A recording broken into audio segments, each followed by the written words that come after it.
Tai su visais pasisveikinti noriu ir labiausiai su Sigita ir padėkoti, kad tokią gražią dieną, tokiu gražiu oru sutiko su mumis pabendrauti. E, Tokia tikrai labai svarbia tema, kurią reikėtų kiekvienam žmogui gerai žinoti. Mes šiandien kalbėsim apie cholesterolį su Sigita, nes Sigita yra kardiologė. Tai aš dabar pasakysiu, kodėl man šita tema aktuali pasirodė labai. Aš pati su cholesteroliu problemų, bent jau kol kas neturiu, bet mane kažkaip labai palėtė, kai mano kelios draugės dabar nesenai pasidarė kraujo tyrimus, man pradėjo sakyti, kad pas jas aukštas cholesterolis. Ir tai yra 30-35 metų amžiaus merginos, kurios ir sportuoja, ir tą mitybą atrodo prisižiūri. Ir kažkaip visada cholesterolis būdavo labiau apie tokius jau brandžius žmones, daugiau sakydom, ten seneliai visokie turi problemų su aukštu cholesteroliu ir niekada tokio amžiaus tenais 30 net niekas labai per daug ten nekalbėdavo ir net negalvodavo, kad čia labai stipriai reikia pasitikrinti. Tai tada aš supratau, kad labai stipriai viskas pasikeitė.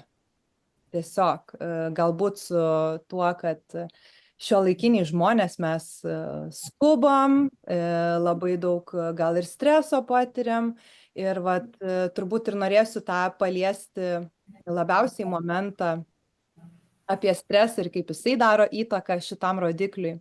Tai ačiū Sigita, kad tu čia esi. Galbūt tu pati šiek tiek prisistatyk visiems savo pagrindinę veiklą ir kaip tu atsiradai šitoj temoje apie cholesterolį. Šita tema dabar yra kaip kokie Mikutavičiaus 3 milijonai, žinai. Taip. Nes dabar jinai yra tokia labiausiai turbūt mano kabinete gvildenama ir kurią aš daugiausiai klausimų paskutiniu metu sulaukiu. Šiaip esu gydytoja kardiologė, tai tikrai ne tik apie cholesterolį, tai apie visas širdies ligas ir ypatingai apie tai, kad jų nebūtų. Nes aš esu gydytoja tokia, kur man svarbiau yra pacientą paruošti taip, kad jis netaptų mūsų rimtų pacientų, tai būtų kolega einantis tuo pačiu sveiko gyvenimo keliu, gal taip pavadinčiau. Tai žodžiu, dabar, kas būdavo iki dabar, tai būdavo žmonės kreipiasi su liga, jau su simptomais kažkokiais. Paskutiniu metu, kai pradėtas tirti daugiau tas cholesterolis, ateina žmonės tiesiog išsigandę savo tyrimų rezultatų. Tai noriu pasakyti vienas dalykas, tai yra tai, kad cholesterolis yra medžiaga ne tik bloga, jinai yra ir gera, tik tai reikia žiūrėti visą tai, kas yra dar aplinkui.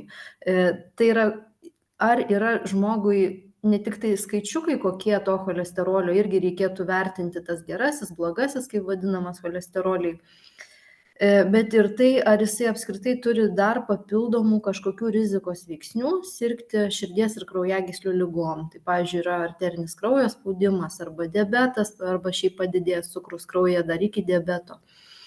Ar antsvorio yra, ar yra genetinė anamnezė kažkokių širdies ligų, ar fizinio krūvio žmogus turi pakankamai, ar miega pakankamai. Žodžiu, vertinti ne tik tai vieną skaičiuką lipidogramoje, reikia vertinti visą visumą. Tai tokių žmonių, kuriems dabar padidėjęs tas cholesterolis, yra labai labai daug. Ar anksčiau to nebūdavo? Gal anksčiau nebūdavo tiek dažnai tai tyriama, nes anksčiau galvodavo, kad tirtis dėl širdies ligų reikėtų jau pradėjus ten gal po 50. Dabar žmonės ateina anksčiau tirtis arba anksčiau tiesiog pasidaro kraujo tyrimus ir tai gali būti pastebėta anksčiau.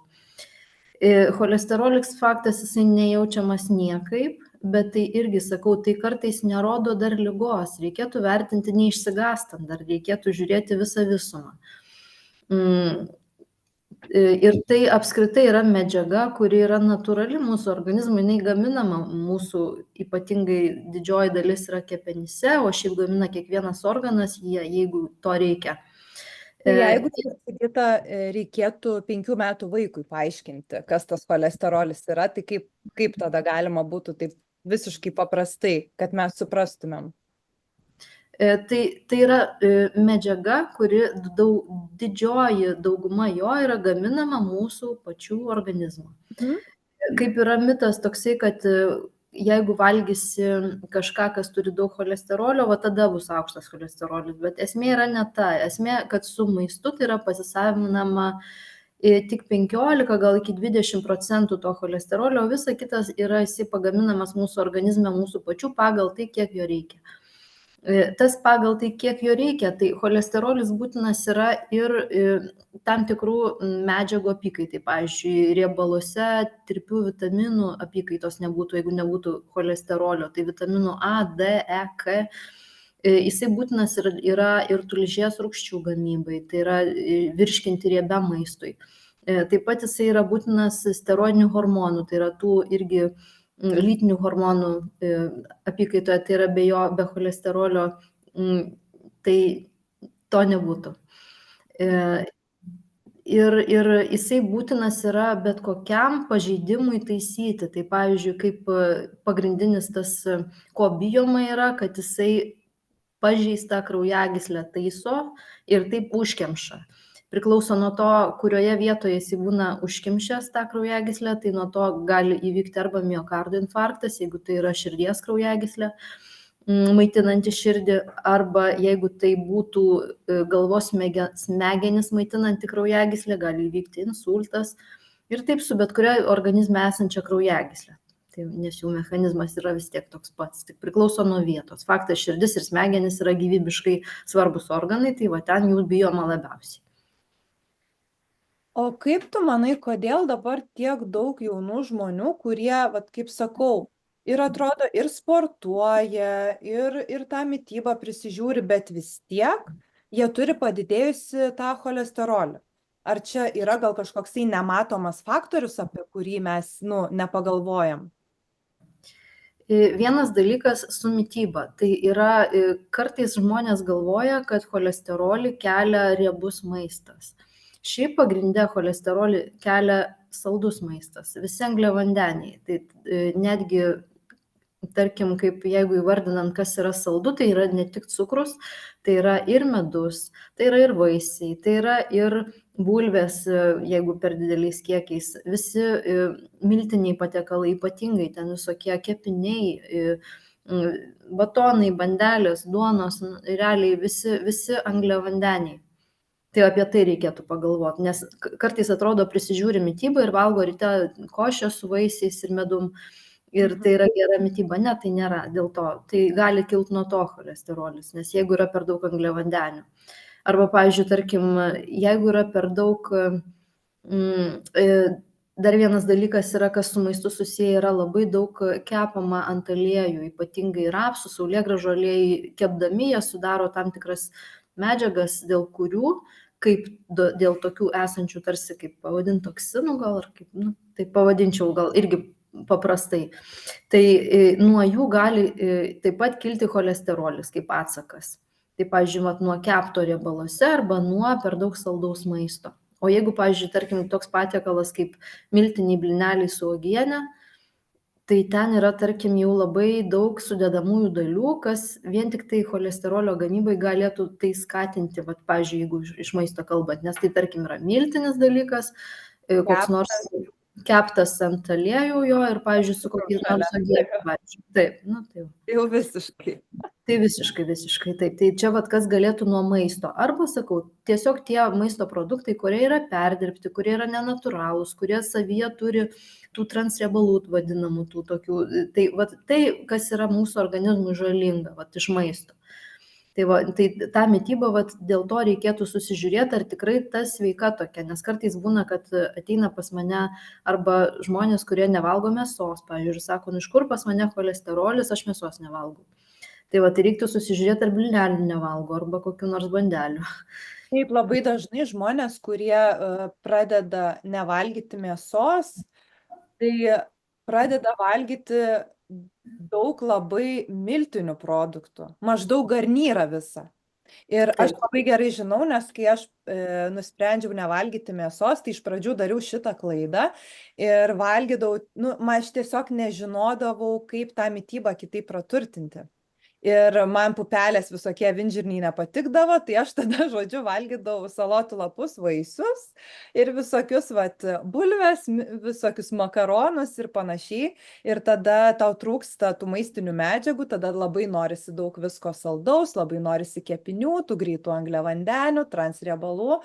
Ir tai iš tikrųjų priemant tokį sprendimą, labai labai svarbu yra suprasti ir tai, kad reikia prisimti atsakomybę, kad reikės išmokti taip maitintis, kad tą mitybą reikės atrasti būdus, kaip turėti pilną, nes mes negalim tiesiog išimti mėsos, mest maždaug, o visa kita lieka, nes tą mėsą reikia kažkuo praturtinti ir mes labai labai stipriai turim pakeisti savo ir virtuviai visus įgūdžius iš tikrųjų. Tai čia labai geras dalykas, kad kartai žmonės galvoja, kad jeigu žmogus nevalgo mėsos, tai jisai sveikuolis ir jisai sveikai maitinasi. Arba turbūt taip išeina, kad ir žmonės, kurie yra vaisiavalgiai. Ar esi Ypatingai, ypatingai. Ta prasme, čia yra tiesiog rizikos grupiai, tiesiog turėti aukštą cholesterolį.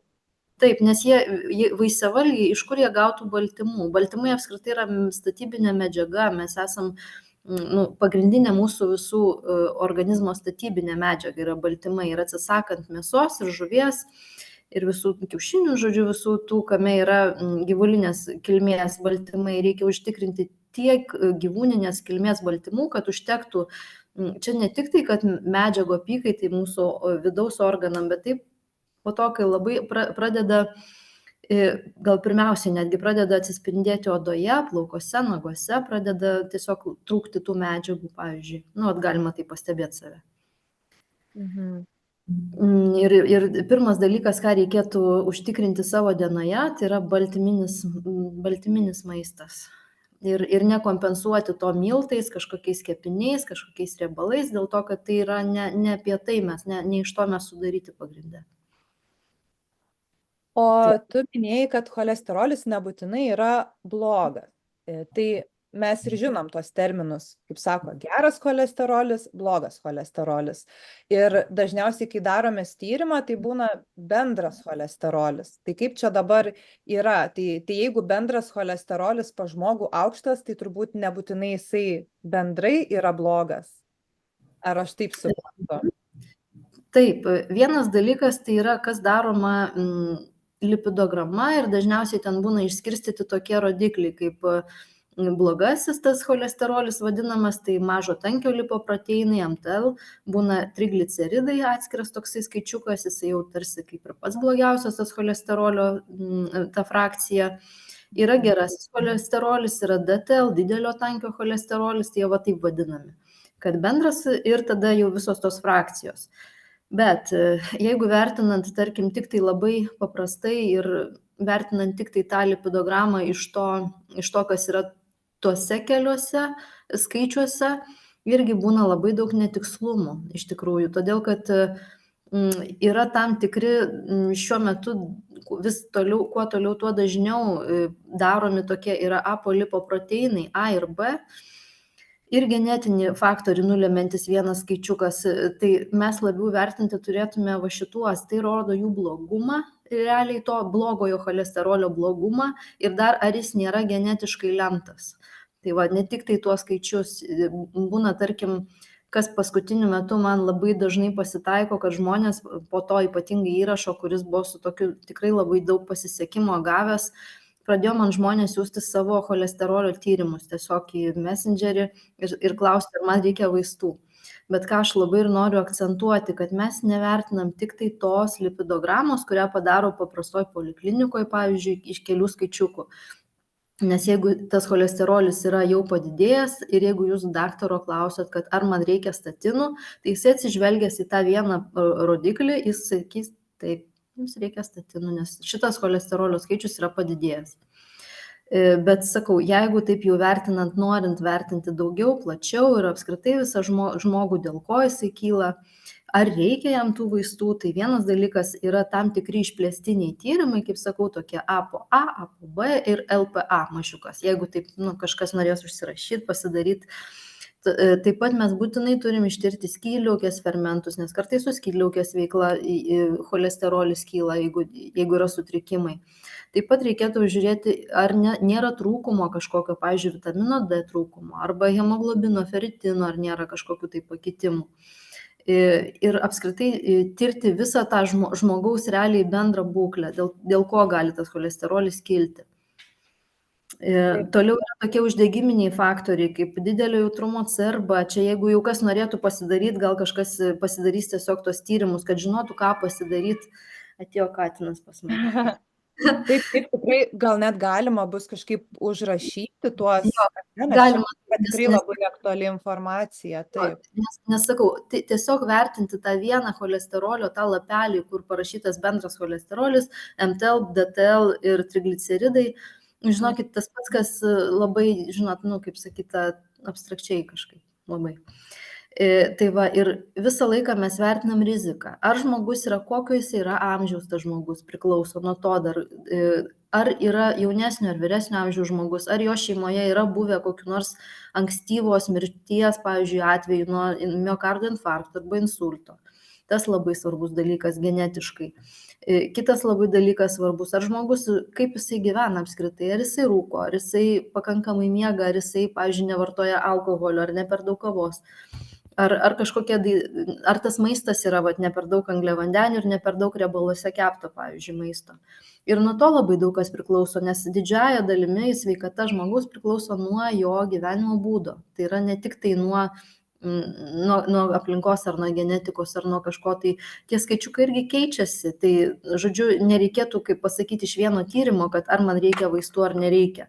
Reikėtų įsivertinti, ką aš galiu padaryti, kad jie būtų kitokie, pasikartot po kelių mėnesių, pavyzdžiui, ir tada spręs tokius dalykus. Taip pat, aišku, labai daug informacijos duoda tokie ištyrimai, kaip, pavyzdžiui, būna instrumentiniai kardiologiniai tyrimai, kurie parodo ir kaklo kraujagyslių echoskopiją pasidaryti, ar nėra kažkokių plokštelių tenai susiformavusių.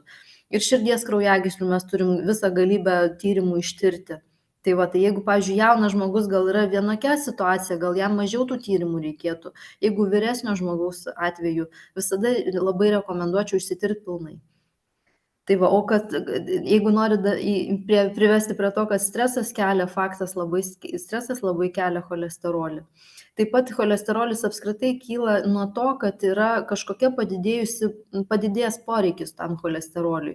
Kadangi cholesterolis apskritai savaime tai yra medžiaga, kuri tarsi kaip statybininkas užlipdo esantį kažkur tai pažeidimą, pavyzdžiui, kraujagyslės sienelėje, kas ją žeidžia. Jis ateina kaip statybininkas lipdyti tą sužeistą vietą, kad kraujagyslė neplyštų. Tai reikia įsivertinti, kas daro tą pažeidimą. Ar maistas daro tą pažeidimą, pavyzdžiui, netinkamas, ar rūkymas koks nors, ar aukštas spaudimas, pavyzdžiui, arba streso tiesiog labai daug. Tai va, tai reiktų... Galim taip reziumuoti, kad jeigu organizme vyksta kažkoks lėtinis uždegimas, tai tada ir tas ir cholesterolis kyla. Taip. Bet gali žmogus ir atrodyti visai sveikas, bet būti jau rizikos zonoje, ar ne? Nes ar yra kažkokie, nežinau, signalai, į kuriuos galima būtų atkreipti dėmesį, kad gal verta jau pasitikrinti tą cholesterolį? Ar mes niekaip negalim jausti, kad jau ten pas mus kažkas vyksta? Padidėjusio paties cholesterolio tai niekaip nesijaus, niekaip.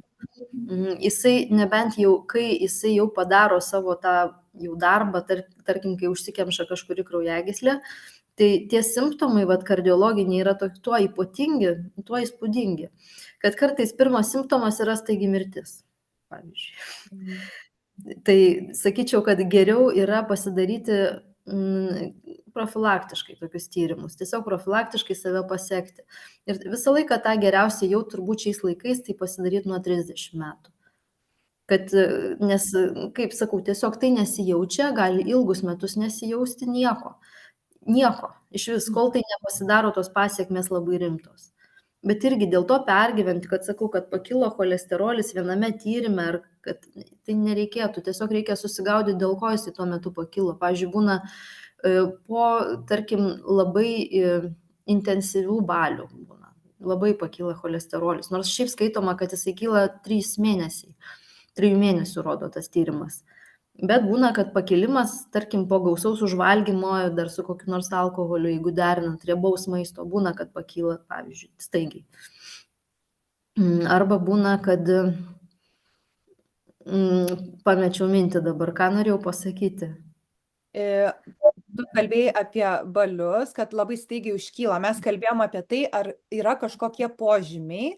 Ai, apie požymius, tai va, kad požymių jokių nėra, iš jokių. Nu, ta prasme, tai požymis gali būti, kad jau viskas bus, jau, žodžiu, geriau nelaukti jokių požymių. Geriau požymių nelaukti, taip, todėl, kad kardiologija tuo jinai įdomi, kad kartais kažkokie požymiai jau labai lyg ir būna, bet kartais tai visai nebūna susijęs su širdies liga, kaip pavyzdys.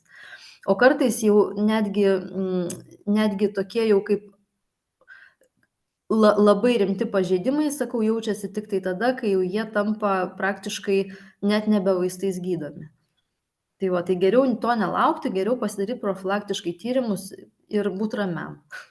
Taip, tai mūsų ir iš tikrųjų pokalbio toks tikslas ir yra, kad mes nenorim čia jūsų gąsdinti dabar visų, ne, bet mes norim tokią prevenciją daryti ir kad kuo daugiau žmonių susimastytų, nes aš galiu pasakyti, kad aplinkoj daug dar žmonių nėra tokie, kurie šiaip savo tikrinasi.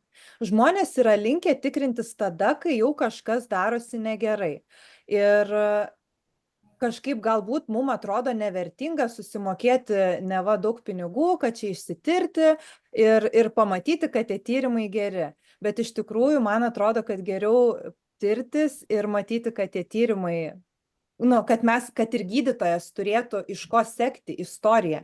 Nes man atrodo, mes tai nuskaitom, kad, ten geri, nes normos ribose, bet irgi cholesterolį gali rodyti mums ten aukšto, bet reikia eiti gilyn. Ir gali būti, kad tenais nėra dar taip blogai, kaip mes galvojam, ir dar galim išvengti tų vaistų, ar ne? Ir aš norėčiau prieiti šiaip prie tos temos dėl to, kad buvo pora klausimų, būtent kas yra susijęs su vaistais. Tai mano gal pirmas klausimas būtų, jeigu žmogus nori pabandyti be vaistų tą cholesterolį savo susimažinti, sunormalizuoti, tai kokie būtų patarimai? Ir kada iš tikrųjų jau yra būtina tie vaistai galbūt prieiti prie to? Nes žmonės mėgsta labai arčiau, nes čia yra mano, sakau, dabar šiom dienom tai turbūt dažnesnio klausimo nieko jokio neturiu. Bet jis labai svarbus, iš tikrųjų. Pabandysiu labai nuosekliai pasakyti, kad žmonėm būtų aišku, kad nereikia gydytojo klausti, atsiuntus savo cholesterolio lapelį, ar man reikia vaistų. Jokiais būdais ne, nes jeigu tiesiog žiūrint aklai, jeigu padidėja skaičiukai, tai taip jums reikia vaistų. Bet jeigu žiūrint plačiau, tai aš tada suvardinsiu, kokius mes tyrimus dar padarom kraujo, kad būtų aišku, kokios yra cholesterolio tos frakcijos, ar jisai yra tas tikrasis, tas piktasis tikrai, ar jisai įgimtas, kur be vaistų niekaip iš vis neišeina. Ar tiesiog dar galima gyvenimo būdo korekcija, pavyzdžiui, pasikoreguoti tuos rodiklius. Tai suvardinsiu gal tikriausiai raštu kažkaip, ne, po šito video. Taip, labai gerai, labai būtų gerai. Ir taip pat žiūrėti tada, jeigu norint mažinti savo cholesterolį ir ar vaistų reiktų ar nereiktų, vis tiek principai yra vienodi. Nes ir su vaistais lygiai tą patį daryti reikėtų, gal net tada tų vaistų dozė būtų mažesnė tiesiog. Vienas dalykas - koreguoti mitybą pirmoje vietoje. Tai yra mažiau angliavandenių, mažiau riebaluose kepto maisto, yra labai dar daug niuansų, ką šiaip, tarkim, didžioji dalis, kad būtų daržovės lėkštėje, faktas, kad pradėt maistą nuo skaidulų, nuo žalumynų kažkokių tai. Tada būtinai užtikrinti baltymų, kad būtų pakankamai lėkštėje kiekvieno valgymo metu, kad nepradėt valgyti, tarkim, žmogus išalks ir griebėsi kažkokios bandelės ten ar kažkokio, kas greitai pasisavina, greitai duoda energijos. Tai nedaryti tokių dalykų, nes tada labai yra susijęs su būtent ir su cukraus kilimu, ir su cholesterolio kilimu taip pat. Tai dėl mitybos persižiūrėti. Tie visi gazuoti gėrimai, kurie turi savyje cukraus, irgi jų reikėtų, apskritai nereikėtų jų vartoti iš tiesų. Sultis taip pat yra irgi angliavandeniai. Ten yra vaisių cukrus, bet jisai ne ką mažiau kenkia, jisai visiškai vienodai elgiasi taip pat organizme. Tai jeigu norint vartoti angliavandenius, juos reiktų labai žiūrėti ir riboti. Tiesiog, ir juos vartoti tik tai tada, kai žmogus suvalgo daržovių porciją, baltymo kažkokio, tai yra, kas valgo mėsą, žuvį, kiaušinius. O jeigu ne, tai žiūrėti tada iš augalinių, jau ten labai susiskaičiuoti, koks poreikis yra, kad būtų ankštiniai. Ir jeigu jau taip neišeina, tai tada baltymų milteliai, irgi kaip variantas. Ir tada tik tai kažkoks angliavandenis jau kaip desertas. Toliau faktas apie rūkymą. Rūkymas labai žeidžia kraujagyslių sienelę, o tas pakilęs cholesterolis tada atvažiuoja jai taisyti. Tai kad nekelt savo cholesterolio, mesti rūkyti. Labai žiūrėti, kiek kavos žmogus geria. Užtenka 1 puodelio per dieną. Pienas niekam nepakenkia, bet daugiau nereikia. Toliau susitvarkyti miego režimą. Tas labai svarbi irgi tiek gliukozės tai apykaitai, tiek cukraus apykaitai, tiek cholesterolio didinimui. O kaip su zero kokia? Kalbam apie saldiklius turbūt, nes vis tiek tai yra irgi cukraus pakaitalai įdėti. Iš esmės, saldikliai irgi tai yra, jeigu keičiant cukrų, tai kaip variantas pradžiai pakeisti, kad jeigu labai organizmas nori to kažko saldaus, tai žinoma yra geriau negu cukrus, pavyzdžiui, arba fruktozė, arba kažkokie medus irgi, tai yra kaip ir tarsi truputėlį geriau. Bet irgi tam tikram laikui, tai nėra natūralus dalykas, irgi yra krūva tyrimų, kad tie saldikliai kartais dar blogiau dėl onkologijos, pavyzdžiui. Tarkim, ne dėl kažkokio cholesterolio, bet tarkim, tie visi nenatūralūs dalykai, kurie išrasti laboratorijoje, o ne gamtoj. Jie kartais būna susijęs su nenatūraliom ir ligom žmogui. Aš esu skaičiusi, kad saldikliai netgi prie pralaidaus žarnyno prisideda. Prie visko, prie autoimuninių ligų, prie onkologijos, prie visko. Tai irgi, jeigu tai žmogui tiesiog, kadangi saldikliai yra daug saldesni už paprastą cukrų, tai jų kažkiek tai galima, tiesiog jeigu žmogui jau baisiai trūksta meilės ir to saldumo, tai kažkiek jau galima jo dėti, bet irgi per ilgalaikiam reikėtų pagalvoti, kad nepadauginti tokio dalyko, nes tai irgi nėra į sveikatą. Tai žodžiu, kas labai saldu, nėra labai gerai. Su saiku. Su saiku. Apie fizinį krūvį, apie fizinį krūvį, nes iš tikrųjų žinau vieną atvejį, kai žmogus, kuris bėgo ilgas distancijas, jau ten super sportininkas, irgi turėjo problemų su aukštu cholesteroliu. Ir tai turbūt būtų susiję irgi su to kortizolio dideliu pakilimu, galbūt, ar ne? Galimas variantas, kad su kortizolio, galimas variantas, kad jisai neduodavo organizmui atsistatymo. Irgi gali būti, kad žeidė, nes tai yra irgi lėtinis stresas, toksai dalykas, jeigu ilgi atstumai arba didelį svorį be pertraukų, tai yra kaip stresą organizmas priima lygiai taip pat ir tam tas žeidžia kraujagyslės, aišku, visa kita taip pat.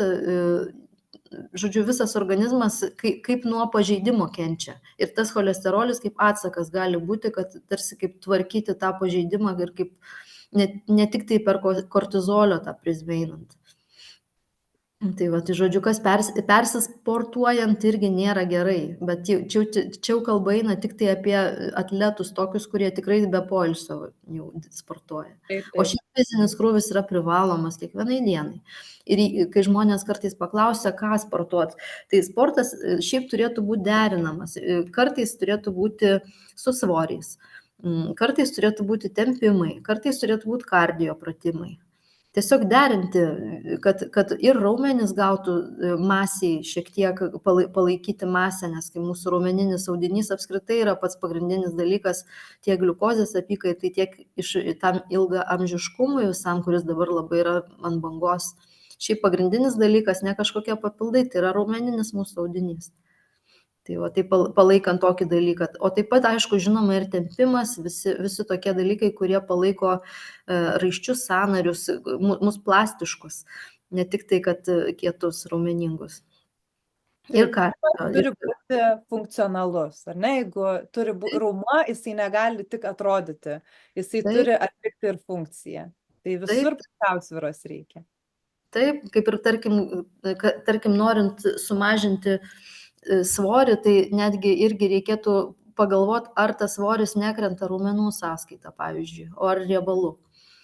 Nes, tarkim, mažinant labai kalorijas, kai būna žmonės tiesiog nori nusimesti svorį ir mažina tiesiog kaloražą. Tai čia irgi apie ilgaamžiškumą, apie sveikatą, tai niekaip nėra apie tai. Dėl to, kad nukritus tiesiog raumeniniam audiniui, žmogus tampa nebeatsparus, nei kaulai atsparus, jos nėra kas laikytų, gali būti visos osteoporozės, visi lūžiai labai gana ankstyvi. Ir žodžiu, reikia labai pamatuotai iš tikrųjų žiūrėti, ką žmogus valgo. Ir tikrai, tarkim, būna dietologai, kurie sudaro planą ne tik tai, kad svoriui mažinti, bet kad ypatingai raumeniniam audiniui palaikyti. Tai jeigu kažkam tikrai būtų problema, irgi aš labai patarčiau investuoti į gero specialisto konsultaciją ir susidaryti savo planą gyvenimui, ką reikėtų ir ką užtikrinti, kad neprisidaryt bėdos didesnės. Tai gerai, mityba. Mityba, sportas, nežalingų įpročių, miegas. Miegas. Ir taip, ir stresas. Ir stresas. Taip. O stresas šiais laikais tai kam kas, ne? Vieniem pikas važiuojant į darbą, kitiem darbas, kitiem namai toksiški, kokia aplinka, kitiem dar kažkas, žodžiu, vis įvairiausia. Tai kuo įmanoma, kaip įmanoma mažinti stresą. O gal galėtum, Sigita, pasidalinti kokia tavo yra rutina? Būtent vis tiek, tu tiek daug informacijos žinai, ar ne, ir šiaip ir labai gražiai atrodai, tai panašu, kad esi iš tų gydytojų, kurios reprezentuoja tą gyvenimo būdą. Tai labai įdomu, kaip atrodo tavo rutina, kaip tu mitybą susidėliojus, tiesiog toks kaip pavyzdys žmonėm, į ką galima būtų tokio įkvėpimo paieškoti. Labai ačiū, Mintaute, kad tu taip gražiai čia pasakei. Aš stengiuosi taip, nes labai įdomu gal yra ir tai, kad man pačiai cholesterolis nustatytas aukštas buvo jau mokykloje. Tai ir mano mama, ir mano tetai, ir mano seneliui, žodžiu, mes turim tą genetinę liniją tokią. Ir man teko nuo pat mažų dienų, norint išvengti kažkokių pasiekmių, dar žinių įgauti kažkokių ir dar kitiem pasidalinti, teko daug ką ant savęs išbandyti. Tai mano diena prasideda šilto vandens stikline, šilto vandens su daug skaidulų, kas yra labai svarbu iš tikrųjų mažinant cholesterolį, tai vartoti skaidulas. Skaidulos būna tirpios ir netirpios. Šiaip iš esmės tai skaidulų yra daug apskritai tai daržovės, jeigu pilnose, ten ne tyrelėse, bet su visa, tarkim, valgant su žievelė, tarkim, kokia gurka arba salotas. Bet, tarkim, man yra patogiau iš pat ryto išgerti tirpių skaidulų į stiklinę vandens, šilto stiklinę vandens. Tai yra įvairiausių irgi, kad būtų, pavyzdžiui, gysločio labelių tenais, kokių linų sėmenų, dar kažko tai dasidėt labai, aš tarkim perku mišinukus, aš nesidėlioju tokių, ten atskirų produktų, aš perku tiesiog sudėtas skaidulas. Į tas pačias skaidulas aš įsipilu vieną valgomą šaukštą arba dar daugiau obuolių sidro acto, kas irgi duoda visam medžiagų apykaitai, duoda labai tokią didelę naudą iš pat ryto. Toliau į tą patį, ko reikia iš papildų. Tarkim, aš kasdieną sportuoju, man visada reikia kalio ar magnio. Tai žmonėm, kurie sportuoja, jie irgi turi žiūrėti savo elektrolitus. Elektrolitai yra kalis ir magnis būtent. ir žiūrėti, kokiom dozuotėm reikia. Irgi čia kiekvienam labai individualiai žmogui, čia nėra vienos dozės visiems, čia yra kiekvienam pagal jo fizinį krūvį ir pagal tai, kaip jo įsisavino organizmas ir kaip pasilaiko tie elektrolitai. Tai va, tai žodžiu, stiklinė šilto vandens su skaidulom, su obuolių sidroastu, su milteliais, kaliais, magniais. Ir ko tuo momentu reikia, tarkim, plaukam kažką geriu, ar kažkokiai odai, ten kažką, tarkim, seleną, cinką, nu pagal tai, ko tuo momentu, tarkim, aš jaučiu, kad man reikia, arba nejaučiu, o kraujo tyrimai rodo. Bet iš tikrųjų ir jaučiasi. Tai va, ir tada valgau daržovių, kalną, salotų, pavyzdžiui, tik atskirai, be nieko. Gal kam nors labai keista, bet aš tiesiog užkemšu savo skrandį su daržovėm pradžioj ir tada kažkoks baltymas. Kadangi aš 20 metų nevalgiau mėsos, nei kiaušinių, nieko, o paskui man pradėjo trūkti baltymų. Tiesiog krito feritinas, tos geležies atsargos organizme ir aš pradėjau valgyti ir kiaušinius, ir žuvį. Kartais vištienos kažkokios suvalgau, nelabai dažnai, labai retai, bet kiaušinius tai dažnokai. Tai va, tai žodžiu, eina baltymai po to ir po to jau kaip koks, tarkim, desertas būna koks nors 99% juodo šokolado, nes man tai yra labai skanu. Na, tai va, kiti mano valgymai visi lygiai taip pat prasideda nuo daržovių, tada eina baltymai ir tada jau jeigu norisi, tai kažkoks angliavandenis tik ant viršaus. Aš nerūkau, niekada nerūkiau alkoholio ir labai daug darau dalykų, tokių kaip, pavyzdžiui, sportas kiekvieną dieną, bet kažkaip maišomas irgi, tai intensyvus kardio, tai su svoriais vaikštau bent 3 kartus per savaitę į salę. Taip pat daug aš labai šiaip vaikštau, jeigu jau nesportuoju tą dieną, tai vaikštau, tiesiog vaikštau gamtoj, tai kaip man meditacija gaunasi. Ir dar ką darau, stengiuosi miegoti laiku, stengiuosi nepraleisti valandų miego, kas yra svarbu, mažiau stresuoti, kaip išeina. Čia klasika, kai gydytojas sako, jums reikia mažiau stresuoti ir tada mes galvojam, tai kaip čia dabar tą stresą mažinti, ar ne? Matau klausimą, kada eini miegoti, pasidalink, kelinta tu eini miegoti ir kelinta keliesi. 11 tai jau aš miegu. 11 miegu. O keliuosi tai dažniausiai 6:30. Nu, tai pakankamai. Aš esu girdėjusi, kad iš tikrųjų ir pati esu įsitikinus per praktiką gyvenime, kad ne valandų skaičius iš tikrųjų yra svarbus tas miego, bet kiek kokybiškas miegas, nes žmogus gali 8 valandas labai nekokybišką miegą turėti. Ir čia irgi dažniausiai yra susiję su stresu, nes aš jeigu būdavau kokiuose nors retrytuose, kur tu visą dieną esi gamtoj, užsiminėjai visokiom praktikom, tas stresas tavo mažėja, tai tu matai, kad tau atsikelti 4 ryto ten nuėjus irgi kokią 11 iš tikrųjų užmigus nėra labai didelės problemos ir tu jautiesi visai gerai.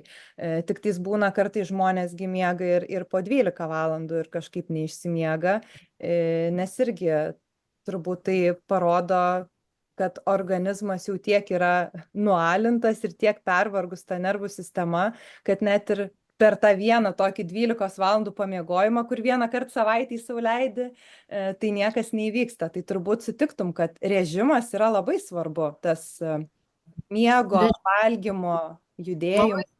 Labai, labai svarbu. Tai svarbiausia turbūt dalykai. Susitvarkyti savo režimą, eiti laiku miegoti, laiku valgyti ir ne per daug. Ir ne per mažai, aišku, jeigu jau ten, sakau, reikia žiūrėti apie mitybą irgi, nes tikrai labai dažnas klausimas, kad aš nevalgau mėsos, iš kur pas mane cholesterolis, tai čia klasikinis atvejis. Tai va, tai toliau apie kavą taip pat, nes būna, kad žmonės labai daug save tonizuoja, pavyzdžiui, kava, o po to išsiderina ir tas miego ciklas, jeigu jos yra per daug. Tai kągi, tai kavos? Šiaip dažniausiai turbūt nutraukti tą ciklą, tokį nutrauktą ratą. Todėl, kad, pavyzdžiui, žmogus, tarkim, visą dieną negali atsibusti ir geria kavą dėl to. Po to negali užmigti, nes gėrė kavą prieš tai. Ir išeiti iš užburto rato tokio. Nereikia kažko vietoj, reikia tiesiog vienas dalykas, dėl ko jos toks poreikis yra. Gal yra tiek daug, tarkim, perkrova darbų, į kuriuos galbūt galima būtų pasimažinti, kad nereiktų savęs tiek perplėšti, kad reiktų būtinai tiek energijos. Čiagi toks irgi atskiras biški klausimas, ar ta energija, kurią mes kažkam naudojam, ar mes naudojam tikrai tiek, kiek mes patys jos turėtume ten naudoti, ar tiek, kiek mes patys perplėšiam kažkur tai. Nu, čia toks turbūt klausimas retorinis. Taip, taip. Tai savo stresą tu mažini iš tikrųjų, kaip suprantu, per judesį, ar ne? Per režimo laikymasi, miego ir mitybos ir buvimą gamtoje. Tai jeigu tau ateitų žmogus ir paklaustų tavęs, tai kaip gydytoja dabar man sumažinti tą stresą, tai turbūt taip ir pasakytum, ar ne? Tai kiekvienam tas stresas dar turbūt skirtingai irgi gali būti mažinamas. Vieniem kvėpavimo praktika, kitam tiesiog pabuvimu malonioje aplinkoje su kažkokia malonia kompanija. Pavyzdžiui, jeigu žmogus ekstravertas. Gal žmogus intravertas ir jam geriau pabūti vienam gamtoj kur nors. Kiekvienam labai skirtingi dalykai. Taip. Bet kvėpavimas, grynas oras, gamta, tai niekam dar nebuvo priešingo efekto sukėlus turbūt. Aplamai jogui dažnai, man labai patiko, kai tu pasakai, kad jeigu žmogus nori saldaus, tai gal jam meilės trūksta, ne? Nes taip tikrai kiekvienas skonis, juk kiekvienas kvapas, kiekvienas skonis, kiekviena spalva mums sukelia kažkokią emociją, kažką mums suteikia. Tai iš tikrųjų taip yra, kad saldaus mes norim, kai mums trūksta truputėlį to malonumo gyvenime, kai mes kažkur jaučiamės gal nepastebėti, neišmylėti, bet kai pas žmogų būna, tarkim, aukštas kraujospūdis, ar ne, kur irgi cholesterolis aukštas, tada dažnai ir kraujospūdis būna aukštas, tai labai verta susimastyti apie tai, kur aš save spaudžiu, kuriuose gyvenimo srityse save spaudžiu. Ir dažnai irgi tai byloja apie užspaustą pyktį, neišgyventą kažkokią emociją. Tai ar tu sutinki, kad yra šitoj vietoj ir tokių psichosomatinių dalykų, apie kuriuos reikėtų pagalvoti, kad viskas yra iš tikrųjų labai labai stipriai susiję? Vienareikšmiškai, visiškai. Reikia žiūrėti, pavyzdžiui, kodėl jauniem žmonėm kyla spaudimas. Čia, jeigu taip iš medicininės pusės, mes visada žiūrim, ar tai nėra inkstų kažkokia liga, pavyzdžiui, kas galėtų tai sąlygoti. Bet dažniausiai, didžiausia dalimi tai nebūna tai. Tai būna stresas kažkoks, kur žmogus pats save spaudžia. Arba spaudžia jį aplinka kokia nors. Bet ypatingai faktas, aplinka nepaspaus, jeigu žmogus turės savo ribas. Tai jeigu jis tų ribų neturi ir leidžia spausti save kažkam, tai arba spaudžia pats save, su botagėliu pastoviai. Ten nespėja. Jaunatviškas maksimalizmas, ar ne? Taip. Tai čeklistai tiegi visi, kad dabar labai, tu turi, atrodo, padaryti ir tą, ir būti toks, ir kitoks, ir sportiškas, ir gražus, ir protingas, ir pasiekęs, ir turtingas, ir dar kartu pailsėjęs. Ta prasme, tiek žmogui yra tokio, kaip čia pasakyti, turi būti ir toks, ir netgi tas patį žmogus spaudžia, kad tarsi vienoje srityje, kad jisai dar koks nors ten nepakankamas. Taip, tas jausmas, kad tu esi nepakankamas ir nuolat turi kažką įrodyti, jisai tikrai yra nesvetimas, manau, daugeliui. Bet čia yra labai geri klausimai, kuriuos galima savo užduoti ir kuriuos verta savo užduoti karts nuo karto, kai pasijaučiat, ar ne, kaip tas spaudimas sukyla. Tai kodėl? Ar aš save spaudžiu, ar kažkas mane spaudžia, kur aš čia noriu tobulų būti, aš labai dažnai ir pati savo tą pasakau, ir žmonėm tą pasakau, kad siekti tobulumo yra iš tikrųjų kvaila dėl to, kad tobula, tai yra tai, kas nepasiekiama. Visiškai sutinku. Kodėl mums reikia siekti to nepasiekiamo ir tiesiog biški duoti sau, kad viskas dažnai mums atrodo, kad pas kitus geriau, pas kitus tobuliau, bet mes pamirštam apsidairyti aplink save ir pamatyti, kiek mes dabar jau turim, kad mes galim būti labai dėkingi ir tas dėkingumas, kurį galiu kiekvieną dieną pajausti už tai, kad aš esu gyvas, kad mano kūnas gyvas ir tada ta meilė kūnui atsiranda, noriu juo pasirūpinti. Mes kiekvieną dieną galim būti dėkingi už tiek daug dalykų, už tai, kad kvėpuojam dar, kad veikia viskas. Turiu rankas, galiu daryti, turiu kojas, galiu eiti, galiu šokti, galiu bėgti. O mes taip žiūrim toli, kad oi, aš dar to neturiu. Mes viską galim pasiekti tikriausiai, bet mes nieko nepasieksim, jeigu mūsų sveikata eis žemyn. Būtent tai yra labai svarbu suprasti.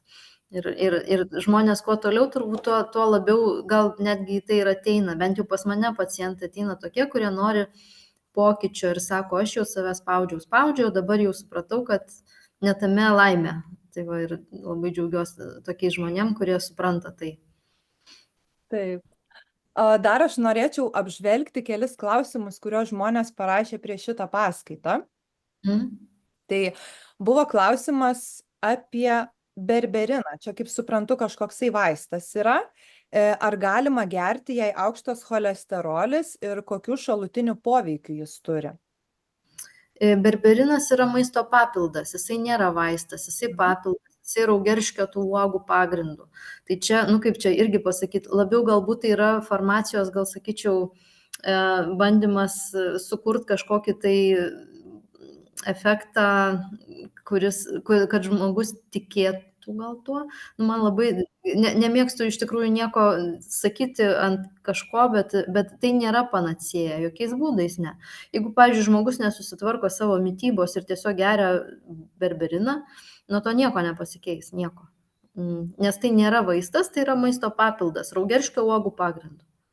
Tai iš esmės tai galėtų būti tik kaip įrankis, galbūt šiek tiek efektyviau, kad viskas vyktų, bet laikantis visų tų dalykų, kuriuos aptarėm. Jeigu žmogus laikysis visų tų dalykų, apie kuriuos kalbėjom, ir dar vartos berberiną, tai netgi berberinas gal kažkiek įtakos, netgi kokiais 10% kažkiek dar ir netgi jisai turės. Bet tai tikrai nėra kažkokia panacėja. Tai nebus esminis kažkoksai dalykas, kuris gali. Gretutinis, taip. Tada kitas klausimas buvo, jeigu aukšto blogojo cholesterolio lygis paveldimas, ar maistu galima sureguliuoti iki normalaus lygio? Tai dabar žiūrėti reikia pagal ką buvo nustatomas tas paveldėtas. Ar tai buvo tirtas LPA, toksai skaičiukas, kokie yra apolipoproteinai, kokio lygio yra tas cholesterolis ir kas realiai yra, ar genetiškai tikrai yra tai, ar tai nėra tai. Ir priklauso visiškai nuo to. Jeigu tik tai genetika ir daugiau niekas, tai aišku, mityba vien tik tai turbūt nebus variantas ilgalaikiam periode. Greičiausiai, kad reikės vaistų. Jeigu tikrai tai yra šeimininė, jeigu tikrai genetiškai. Tai reikia dar daug dalykų pakankamai žinoti, kad galima būtų taip jau atsakyti 100%. Taip, čia jokiais būdais negali atsakyti 100%, tiesiog iš paklausimo, tokio apie tai. Taip, kitas klausimas, kaip sumažinti kraujo spaudimą be vaistų? Aš galiu iš savo pusės atsakyti, kad labai verta ateiti į jogą ir reguliariai palankyti. O dabar ką Sigita galėtų pasakyti? tą patį galėčiau susižiūrėti mitybą, susinormalizuoti, jeigu yra kažkoks antsvoris, nes nuo kiekvieno kilogramo ekstra kyla spaudimas, lygiai taip pat, tada žiūrėti fizinį krūvį, nes jisai ilgalaikiam periode irgi sumažina spaudimą, tuo momentu jis pakelia, bet ilgalaikiam sumažina. Žiūrėti irgi, ar nėra kažkokių tai pašalinamų dalykų, tokių kaip rūkymas, stresas ir tokie dalykai. Eiti į jogą, į kvėpavimą, į gamtą, į mišką, va taip. Taip, pasirūpinti savimi ir laiku savo šiek tiek, ar ne, dar prie viso. Taip. Ir jeigu tai yra švelniai padidėjęs, dar nėra įsisenėjęs, tas spaudimas yra labai didelis, tai tada labai daug kam taip ir nusimažina jisai, jeigu žmonės tai pradeda savimi pasirūpinti. Bet jeigu jau spaudimas yra daug metų įsisenėjęs, jau pakenkti yra organai kiti, o tada sunkiai vien tik tai tokiais dalykais. Galima tik pamažinti, bet ne visai išgydyti. Į ką svarbiausia atkreipti dėmesį atlikus cholesterolio tyrimą? Man atrodo, mes jau šitą kaip ir aptarėm. Šitą aptarėm ir tada aš surašysiu, ką apskritai dar verta pasidaryti prie to. Taip. Kokią įtaką cholesterolio kiekio organizme turi genetika, mityba, gyvensena, kuris svarbiausia? Nu tai viskas svarbiausia. Jau čia šitą klausimą. Realiai gyvensenas. 50% mūsų sveikatos nulėmė mūsų gyvenimo būdas. 10% yra genetika, 10 medikamentai kažkokie, 20, man atrodo, aplinka, o 50 yra gyvenimo būdas. Super. Ar gali papildas konkrečiai aterolip padėti nuo didesnio cholesterolio? Konkrečiai aterolip, kad jisai padėtų nuo didesnio, taip nėra buvę mano praktikoje 12 metų, niekada. Tai jisai gali nebent tik tai kaip papildoma priemonė, jeigu yra neaukštas tikrai ir negenetiškai įgytas, tas negenetiškai nulemtas cholesterolis, o tik tai kaip gyvenimo būdo pasiekmė, pavyzdžiui, lėtinių ligų, kažkokių lėtinių uždegimų pasiekmė, aterolipas tik kaip papildoma priemonė. Tai nebus taip, kad jisai taip efektyviai, kaip, pavyzdžiui, vaistas numažintų, arba, tarkim, jeigu žmogus imsis visų priemonių ir gyvenimo būdo pokyčio ir dar tą papildą, tada taip, tai gali būti sumažėjimas. Bet kad jis vienas padėtų tik tai, kad žmogus, jeigu darė tą patį ir geria aterolipą, tai dar taip nebuvo. Labai mažai, labai mažai per 0 kažkiek. Tai žodžiu, maisto papildai yra maisto papildai. Maisto papildai, tai yra maisto papildai. Čia nieko stebuklingo tose žodžiuose ir nėra. Tai yra maisto, kurį mes valgome, papildai. Papildymas tiesiog, pabustinimas, kaip prieskonė, ne? Prieskonė irgi maisto papildai. Galima dėti imbierą, ciberžolę, česnaką galima dėti, ką jau ten mėgstat, bet tai čia irgi maisto papildai, maisto prieskoniai. Taip, kažkaip mes tos marketingas iš tų maisto papildų padarė kažkokius tokius stebuklingus dalykus, kad atrodo vien tik jais mes galim viską susitvarkyti, nors iš tikrųjų tai reikia visada sugrįžti prie to, kas yra visa esmė. Tai ką mes jau čia akcentavom. Mityba, miego režimas, judėjimas būtinas. Jeigu dar čia yra nesportuojančių žmonių, net mankštos nedarančių, bent pradėkit nuo 10 minučių per dieną, pradėkit nuo vieno pritūpimo per dieną ir kiekvieną dieną darykit jų vis daugiau. Judėti yra būtina, tikrai. Judėti, sveikai maitintis, išsimiegoti. Ir būsit ilgaamžiai, man atrodo. Nereikės ir papildų.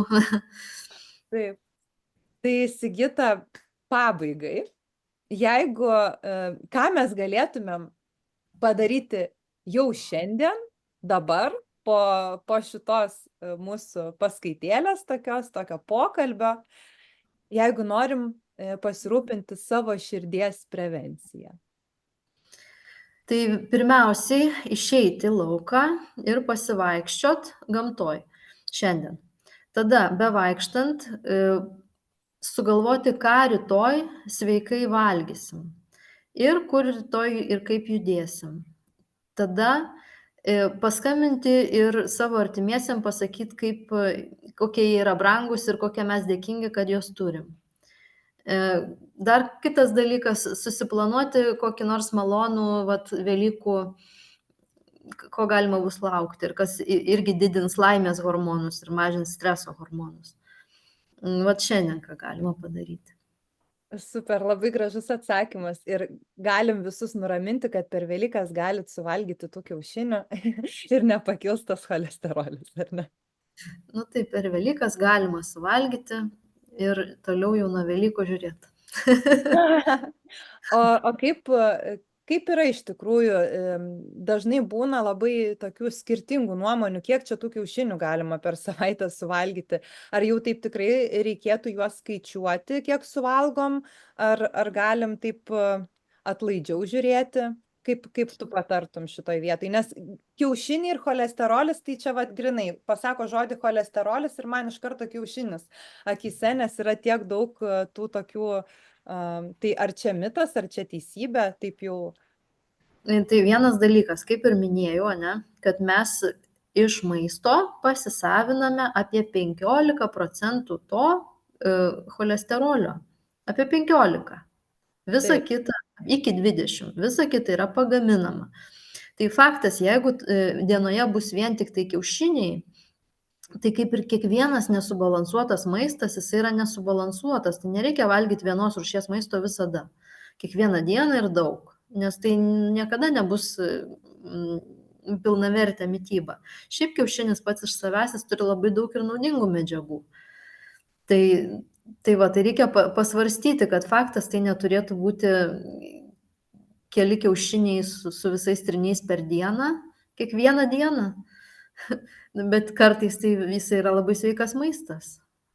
Taip, tai žodžiu, per Velykas suvalgykim, o kaip visada turėkim saiko ir tikrai subalansuota mityba yra labai svarbu, kad kuo įvairiau, nes būna žmonės kartais, kaip pradeda tik vieną patiekalą valgyti ir valgo, kol jau tenais atsivalgo ir tada vat ir pradeda turbūt visko trūkti ir be to dar turbūt reikėtų atsižvelgti į sezoniškumą, kad valgytumėm kuo daugiau, ką suteikia sezonas.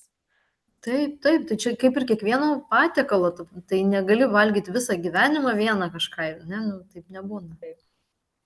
O kiaušinis, sakau, yra labai sveikas produktas, tik tai, ne, nu, kaip ir kiekvieno dalyko reikia žiūrėti kiek, ne?